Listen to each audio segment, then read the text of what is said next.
Gestão da Imagem Pessoal apresenta o podcast Papo Bem Bom com Miriam Gazola.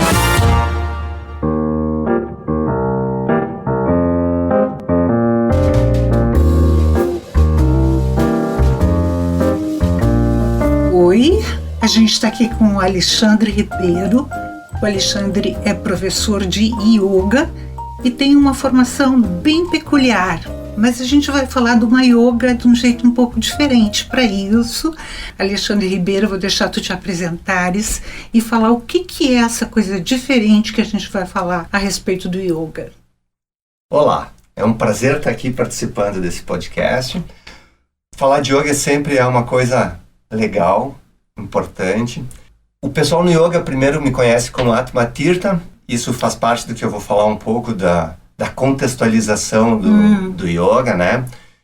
Quando eu comecei a praticar yoga, desde o início eu me envolvi muito, isso me Por que o aproximou. yoga? Da onde o yoga na tua vida? Vou começar um pouquinho mais cedo, assim. Porque tu vem da área de tecnologia no primeiro momento. Então, eu tenho a impressão que o yoga está na minha vida meio que desde sempre. Eu me lembro de criança lendo livros sentado com as pernas cruzadas em Padmasana, porque era um livro de yoga que falava alguma coisa de yoga. Depois teve um hiato, um tempo que isso ficou assim um pouco apagado. Depois do tempo que eu estava fazendo doutorado, ciência da computação, informática, eu tive uma lesão séria no joelho e me recomendaram yoga na recuperação para fazer um pouco mais de alongamento que eu precisava. E eu fui descobrindo que yoga não era exatamente só alongamento. Eu comecei a trabalhar respiração, aí eu busquei uma escola de yoga, antes foi numa academia. E na medida que eu comecei a ler sobre yoga, eu comecei a ficar cada vez mais interessado. Fui descobrindo um pouco o cenário de yoga, quer dizer, o que são as escolas, as tradições, e fui procurar onde aprofundar. Comecei fazendo alguns cursos aqui no Brasil e acabei encontrando uma tradição, que é a Bihar School of Yoga da Índia, que me pareceu muito rica. Eu li alguns livros do Swami Satyananda, o que me fez me apaixonar ainda mais e buscar uma escola que dava formação de professor dentro dessa tradição na Austrália. Esse é um pouco o começo da história, assim. É um começo já bem intenso. Sim, eu te diria assim, não foi um começo mais ou menos, né? Já foi direto na fonte, buscar isso. Aí vem um pouco da experiência acadêmica, né? De ter trabalhado na academia há muito tempo. Quando eu comecei a ver o que eram os textos, o que eram os livros que a gente tinha à disposição aqui, que eram uma coisa muito pequena perto de tudo que tinha nesse mundo do yoga, eu fui procurando aonde era o mais próximo da fonte. Sim. Primeiro, para não perder muita coisa na tradução. Perfeito. Os textos de yoga na origem são em sânscrito, os mais recentes têm muita coisa em outras línguas da Índia. Como na Índia eles falam também inglês, a gente encontra muitos mestres que já escreveram em inglês, certo, ou que os discípulos deles escreveram em inglês as falas deles. Então aí a gente tem uma perda muito pequena, na maioria dos casos, quando é traduzido para o inglês, especialmente quando isso já é escrito em inglês. Então os mestres do século passado, século XX, já muitos escreveram em inglês. Então esse foi um dos motivos que eu quis tentar evitar essas discrepâncias que acontecem quando tu faz uma tradução de uma cultura para outra. Hoje, o yoga que se pratica no Ocidente é muito discrepante, é muito diverso da origem dele? Eu diria que no Ocidente a gente teve uma leitura um pouco peculiar do yoga, um pouco mais alinhada talvez com a nossa cultura.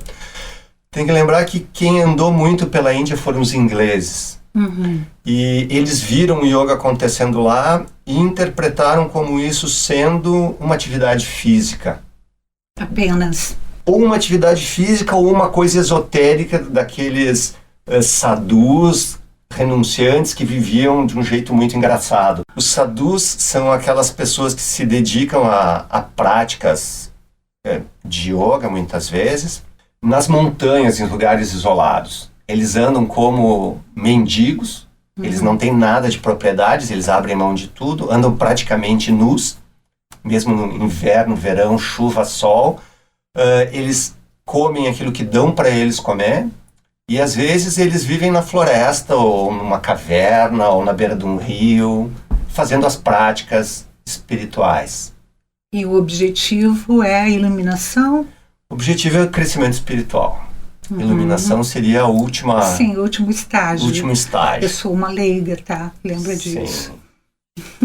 Então, nessa perspectiva, no Ocidente, a prática física acabou sendo prevalente, acabou sendo a que mais se faz, mais se enxerga, mas ela é uma parte do yoga. Ela também é yoga. A gente chama essa parte mais física no yoga de Hatha Yoga. É uma linha de yoga em que envolve essas práticas físicas, ou a gente chama bastante de psicofísicas, porque o efeito dela aprofunda além do corpo físico. Eu queria que tu falasse depois um pouquinho sobre isso. Eu acho bem legal, de como essa coisa aparentemente física transcende e se transforma em outras coisas, ou traz outras coisas em si. Então, Não precisa ser agora, não rolar assim, porque eu não quero te cortar. Tá, então falando do Hatha Yoga, a gente está falando principalmente da prática física, as práticas respiratórias, a gente chama de pranayama no vocabulário de yoga. São exercícios que têm como foco o controle e expansão da energia, mas que o veículo é a respiração. A gente usa a forma de respirar para fazer essa energia circular no corpo. E eles trabalham muito com algumas práticas chamadas Shatkarmas, são práticas de purificação. Tem 6 grandes grupos de práticas de purificação. Algumas delas usam água, outras usam ar, outras usam um tecido, outras usam a respiração. São práticas que visam purificar o nosso corpo para poder dar conta das outras práticas que vêm depois. Harmonizar o que dentro da medicina ayurvédica, da medicina tradicional da Índia, se chama os doshas, os humores. Então, para equilibrar isso, se usa muito essas práticas de Shatkarmas. Na prática de tudo isso do Hatha Yoga, a gente vê no Ocidente muito os asanas, as práticas físicas. Um pouquinho de pranayama, um pouquinho de exercícios respiratórios. Então, essa é a visão do Ocidente, de um modo geral, do yoga. Mais recentemente, ganhou bastante atenção também a meditação. Está começando, mas ainda é numa parcela bem menor do que a prática física do yoga. Voltando... Eu achei que seria bem o contrário, que começaria pela meditação como uma coisa mais importante. São caminhos diferentes que devem levar ao mesmo lugar.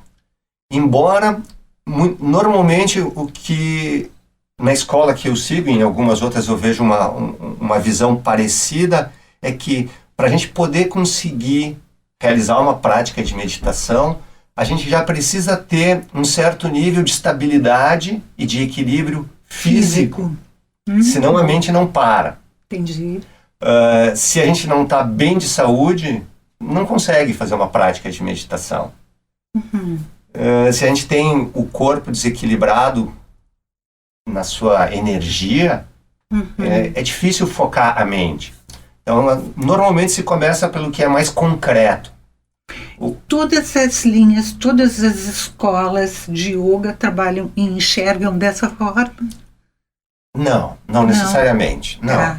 Então, quando a gente pega alguns textos de yoga, um bastante famoso é o Bhagavad Gita, a Divina Canção. Sim, bem famoso. Nele tem capítulos diferentes que falam de abordagens diferentes para o yoga. E muitas vezes a parte de Hatha Yoga nem está presente lá.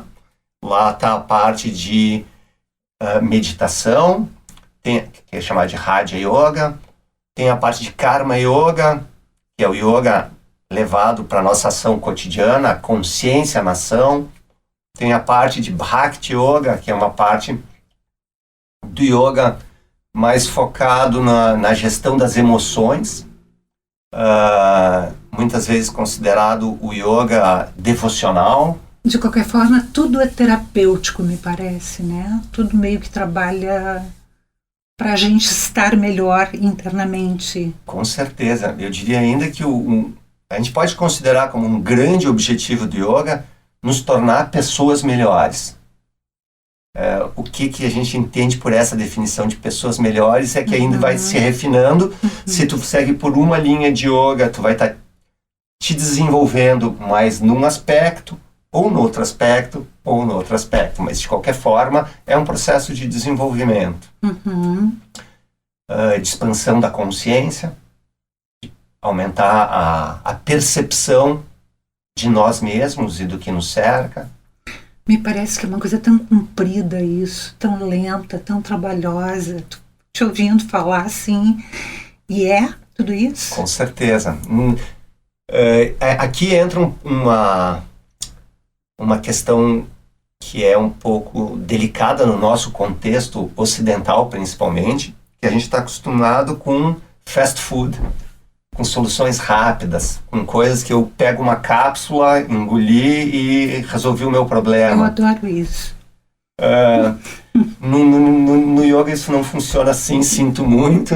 Às vezes a gente precisa de décadas para desenvolver uma prática. Para ti foi assim, é assim. É assim. Tu continua desenvolvendo, então. Há quanto tempo tu tá nessa? Eu tô praticando yoga há mais de 20 anos. Ao mesmo tempo que em algumas práticas eu vejo uma evolução gigante nesses 20 anos, eu tenho a consciência de que ainda tem um universo pela frente. Na medida que tu sobe um degrau, isso te permite enxergar um panorama maior. Um panorama mais amplo. Aí tu sobe mais um degrau e a coisa só vai se ampliando. Mais longe, só piora. A gente se dá conta da nossa pequeneza. Sim. O que é legal porque sempre tem muita coisa para explorar. Claro. E aí, Alexandre? Teu horizonte qual hoje é? Ensinar, passar para as pessoas bastante disso? O que tu consegue fazer com isso? Aqui tem duas linhas diferentes, ou duas abordagens diferentes, duas perspectivas diferentes. Uma é o que é o yoga na minha vida. Tá. E outra é a forma como eu devolvo isso para o meu entorno. Então, eu tenho continuamente, praticamente desde que eu comecei a fazer yoga, me dedicado a aprofundar esse conhecimento. Então, são cursos, são seminários, são práticas, é uma coisa que se encadeia na outra de maneira contínua, sem pausas. Outra coisa é o tempo que eu dedico para compartilhar isso. Desde o começo, eu achei que isso era uma coisa tão rica e que eu tinha sido tão abençoado de encontrar e de ter tido as oportunidades que eu tive, que eu considerava uma obrigação devolver um pouco disso e compartilhar um pouco isso. Então essa é a minha perspectiva nas aulas. A gente tem uma escola onde a gente dá aulas regulares. Eventualmente tem programas sociais que a gente faz. Eu estou vindo de uma reunião a manhã inteira onde estávamos organizando o evento do Dia Internacional do Yoga. Que será? Será em junho, dia 24 de junho, um sábado.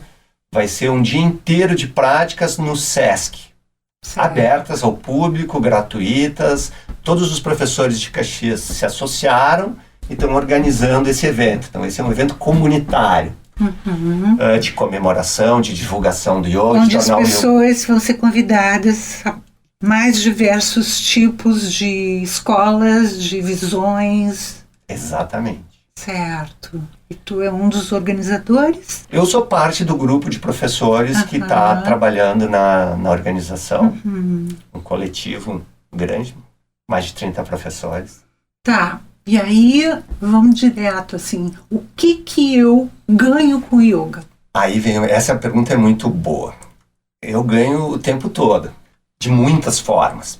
Existe uma coisa que é o objetivo das práticas de yoga a partir da perspectiva de quem criou as práticas. Então, quem criou as práticas tinha um propósito. Tá.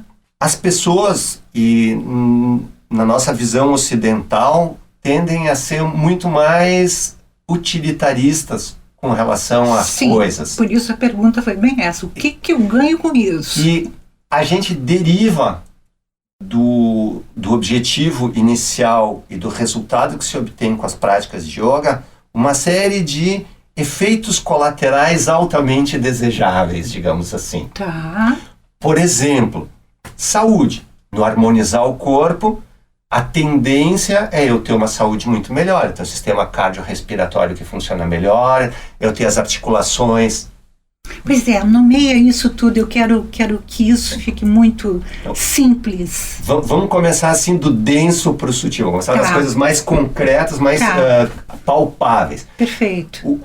Algumas práticas ajudam a melhorar a saúde física, manter o corpo num bom estado de funcionamento. Articulações, músculos, a movimentação do corpo leva a isso.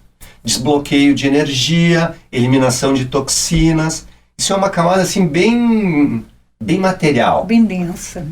Quando a gente aprofunda um pouco a experiência da prática, a forma como as práticas de yoga atuam sobre os sistemas, sobre os órgãos, a gente não está fazendo aqueles tipos específicos de movimentos nas práticas de yoga, massageia os órgãos internos. Estômago, coração, pulmões, fígado, pâncreas, estômago, intestino, tudo passa a funcionar melhor. Um outro sistema que é muito afetado pela prática de yoga, ou pelas práticas de yoga, é o sistema endócrino. Quando a gente fala em melhorar o funcionamento do sistema endócrino, a gente está falando do sistema do corpo todo, direta ou indiretamente, está melhorando o seu funcionamento. Por exemplo, a tireoide. Tem várias práticas que atuam diretamente na tireoide. Todo o metabolismo é regulado a partir daí. Uhum. E assim por diante. Então, sistema endócrino faz todo o corpo funcionar de um jeito mais harmônico. A gente atua nele, isso irradia saúde ao redor. Outra coisa muito importante, as pessoas não têm noção de quão importante é a respiração. Uma pessoa respira, em média, algo próximo de 15 vezes por minuto.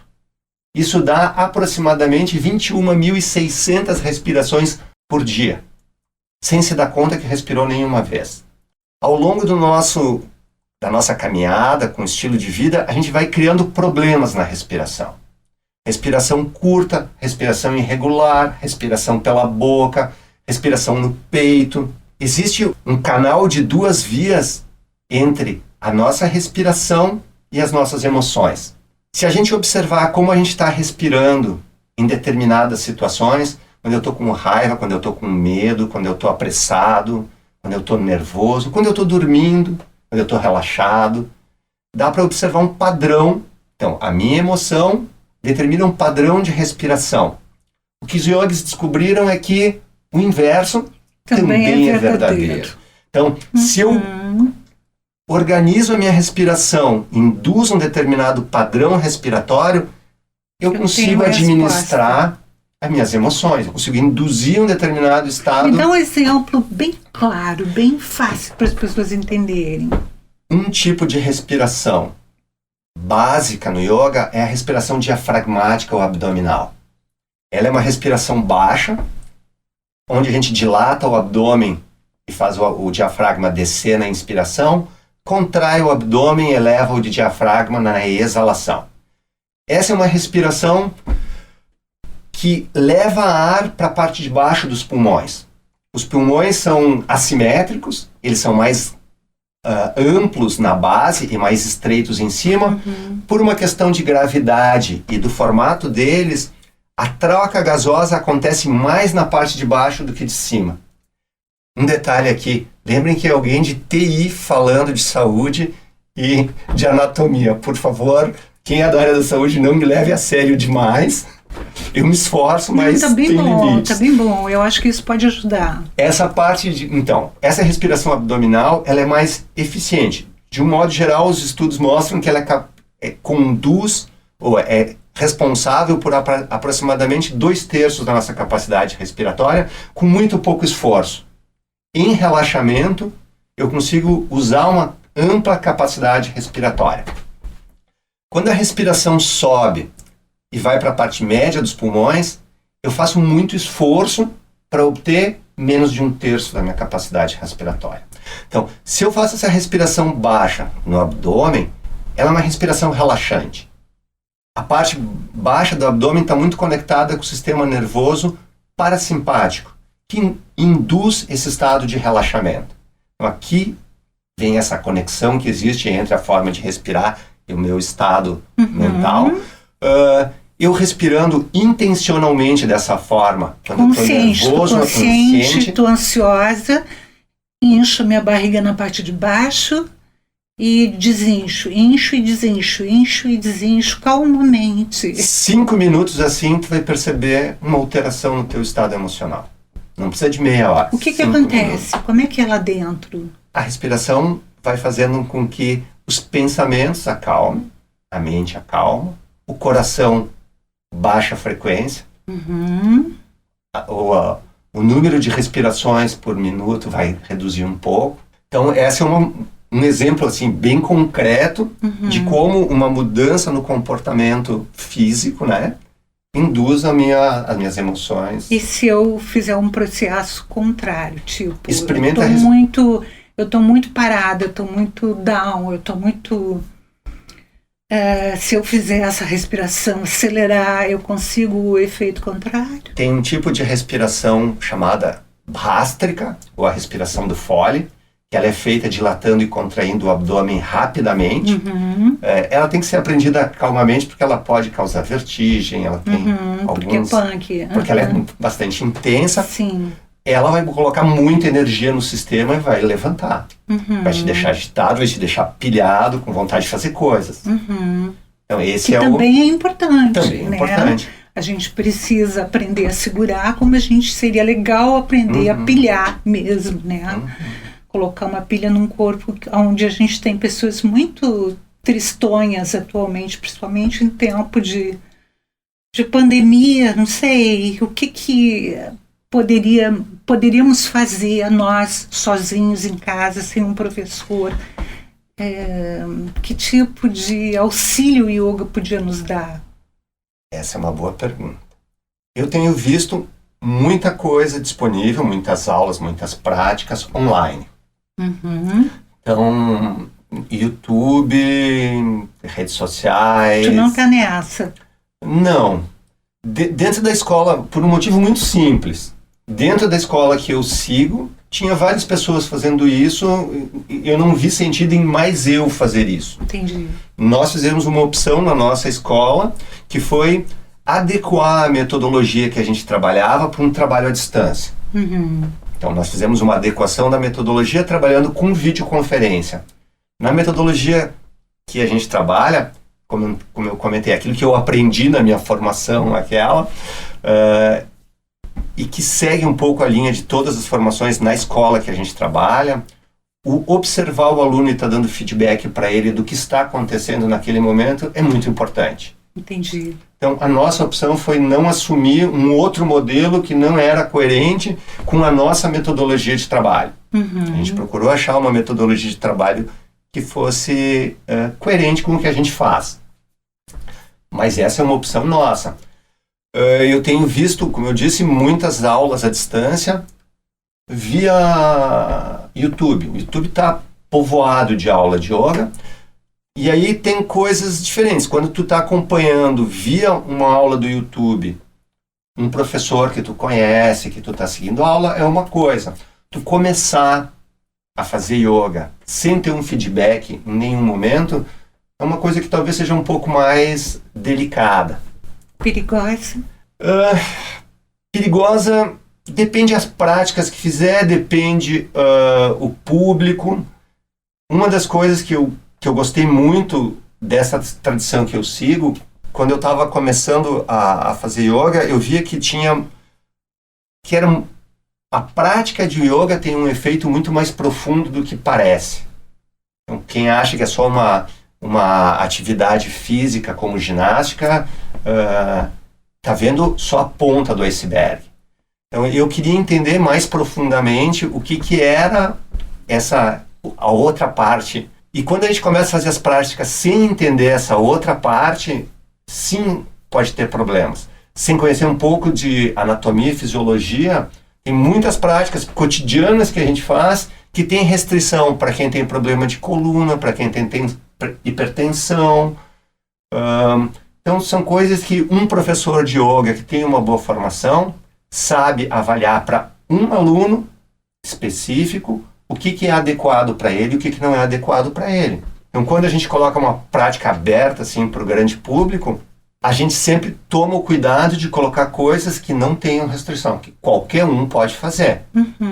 Mas isso restringe muito as possibilidades, né? No que eu começo a fazer coisas mais interessantes, começa a ter a necessidade de ter mais cuidado. Mas respirar é uma coisa fantástica, aprender a respirar, e é passível, eu acho, de não ter muito erro, ou pode ter erro nessa? Na parte básica não tem erro. Sabes que a parte de pranayama não se desenvolveu muito, e ela é até secundária no yoga, em muitas tradições, por medo. Porque as práticas são tão poderosas e com um efeito tão profundo que pode ter efeitos colaterais graves. Tipo o quê? Eu vou pegar um exemplo bem conhecido. Tem um caso do Raul Seixas e do Paulo Coelho, descrito pelo Paulo Coelho, eu não lembro onde, em que ele narra um episódio que eles dois começaram a fazer umas práticas de pranayama, práticas de exercícios respiratórios mais violentas, e eles começaram a esquentar, e não conseguiam mais esfriar e não sabiam o que fazer para se esfriar. Nossa! Eu nunca vi uma coisa dessas acontecer, mas esse é um caso assim mais popular. Quando eu estava na Austrália fazendo a formação, eu conheci uma pessoa que tinha problemas de saúde mental e comentaram comigo que ele tinha chegado naquele estágio de perder a conexão com a realidade a partir de práticas de pranayama. Nossa. Então, são situações, sim, mas não são os pranayamas, as práticas que a gente trabalha em sala de aula que vão causar isso. Sim, sim. Mas é bom saber que... Fazer algo sem orientação e sem uma medida. Então, a gente recebeu da Bihar, que é a escola que a gente segue, Bihar School of Yoga, no começo da pandemia, uma série de recomendações de exercícios respiratórios. Então, eles tinham lançado uma série de vídeos onde prescreviam práticas para tornar os pulmões mais resilientes caso alguém tivesse contato com Covid. A gente traduziu isso e colocou no site da nossa escola. Então, ali está bem descrito com os vídeos. Os vídeos são em inglês, mas os vídeos servem para a gente ver a prática acontecendo, embora a maior parte do tempo não precise ver, mas tem ali alguém demonstrando, e são práticas simples que qualquer um pode seguir. As práticas mais complicadas tem que aprender com um professor mesmo. Como é que eu acho? Qual é o site da tua escola? Onde eu vejo isso? É o ganapati.org.br. Porque esse T ao final, Ganapati... Porque é com I, só para não confundir. Tá, entendi. Ganapati.org.br. Tá, e ali eu vou achar coisas que são muito interessantes, com orientação suficientemente segura para que eu possa fazer.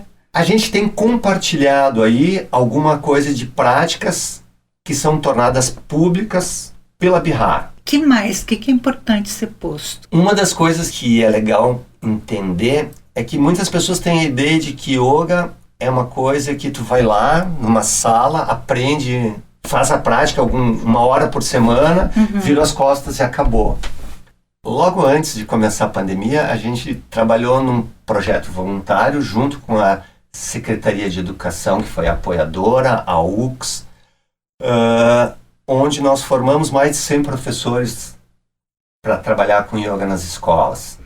Quem eram? Que professores eram esses? Professores das mais diversas áreas? Eram professores da rede municipal, tá. Na grande maioria, tinha alguns professores de escolas particulares também, de todas as matérias. Então, a gente acredita que no contexto escolar é muito mais interessante as crianças terem contato com yoga frequentemente do que terem uma aula por semana. 5 minutos todo dia. Sim. 1 ou 2 vezes por dia. Isso traz muitos benefícios. Para se movimentar um pouco, para se concentrar um pouco, para se acalmar um pouco. Depende do horário do dia, depende do momento. Numa escola, relataram que a volta do recreio era um inferno. O professor que pegava a turma depois do recreio estava roubado. E eles introduziram uma prática de relaxamento na chegada do recreio. Olha que bárbaro. Acabou a confusão. Sim.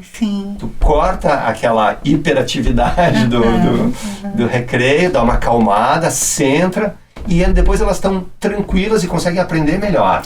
E isso não seria uma coisa para continuar? Esse é um projeto que a gente já tem há mais de 10 anos. Quando a gente começou, foi uma amiga professora de história na rede municipal que chegou e disse, olha, eu não sei o que fazer com os meus alunos. Tem alguns momentos que eles estão muito agressivos, muito agitados. E a Andréia, minha esposa, é psicóloga e compartilha da paixão pelo yoga.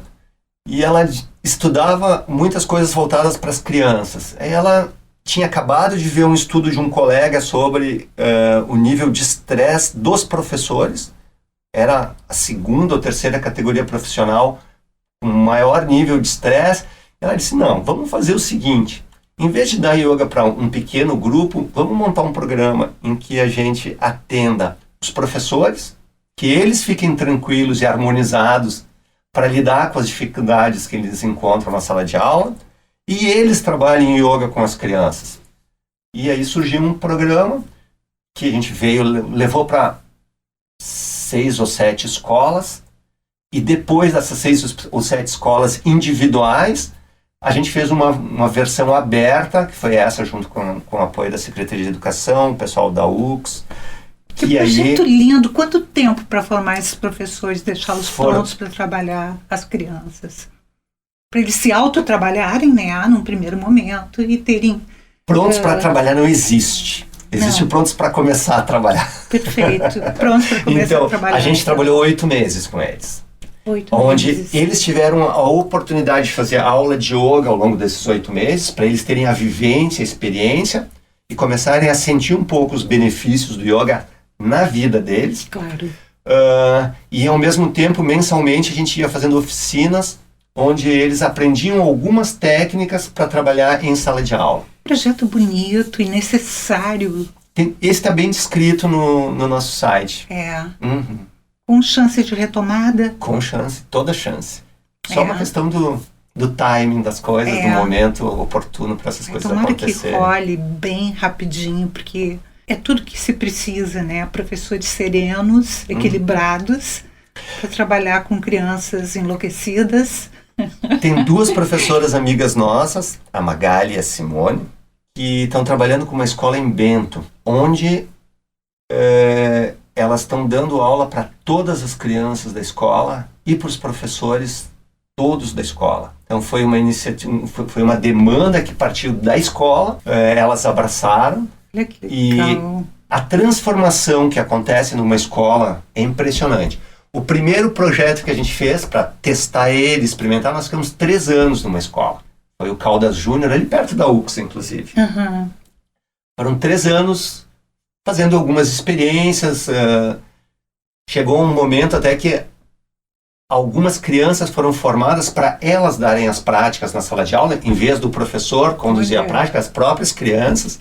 Tem relatos assim de chorar das crianças do primeiro ano indo dar práticas para os maiores. Meu Deus! E eles se sentirem assim hipervalorizados por eles terem ido dar prática, e que eles diziam para os grandes o que fazer e eles faziam.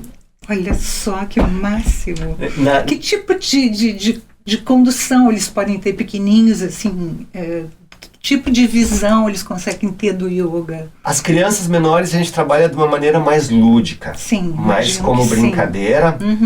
Por exemplo, um relaxamento onde um adulto faz de olhos fechados, passando com a consciência pelo corpo. Com as crianças isso muitas vezes é feito fisicamente. Então, em duplas, uma criança com uma varinha ou com um objeto toca no corpo da outra criança suavemente, seguindo um padrão específico. E isso vai fazendo ela se concentrar numa parte do corpo, noutra parte do corpo, noutra parte do corpo. Esse é um processo que a gente chama de abstração dos sentidos. Quer dizer, tu está tão concentrado no teu corpo que tu esquece todo o resto. E isso te permite relaxar profundamente. Então essa é a técnica que eu estava citando. As crianças fazem de um jeitinho diferente, mais infantil, mas muito legal, muito bonito. Torcendo para que isso volte, né? Eu acho que o nosso tempo deu, né? Então, Alexandre, um prazer imenso te ter aqui no nosso estúdio.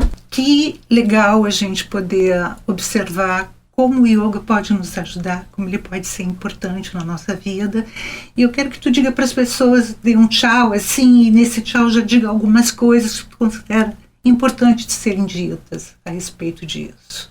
Bom, um recado, assim, muito, muito marcante para mim é que o yoga é prática. É uma filosofia prática, é uma coisa que tem que ser aplicada. Então, o que mais vale é fazer a prática.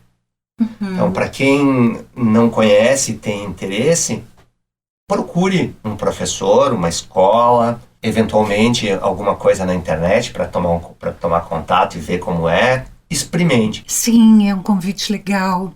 Vale a pena experimentar e conhecer, né? Uma prática tão antiga que nos traz tantos benefícios de todas as ordens em nosso corpo. Mesmo que a nossa procura seja por um item, a gente vai por uma questão de aprender a respirar e acaba ganhando um monte de coisa junto com isso, né? Parabéns pela escola, parabéns pelas iniciativas, sucesso, que tudo corra do jeito mais legal possível. E a gente vai ficando por aqui, gente. Até o próximo papo bem, bem bom. Obrigada e tchauzinho. Papo bem, bem bom.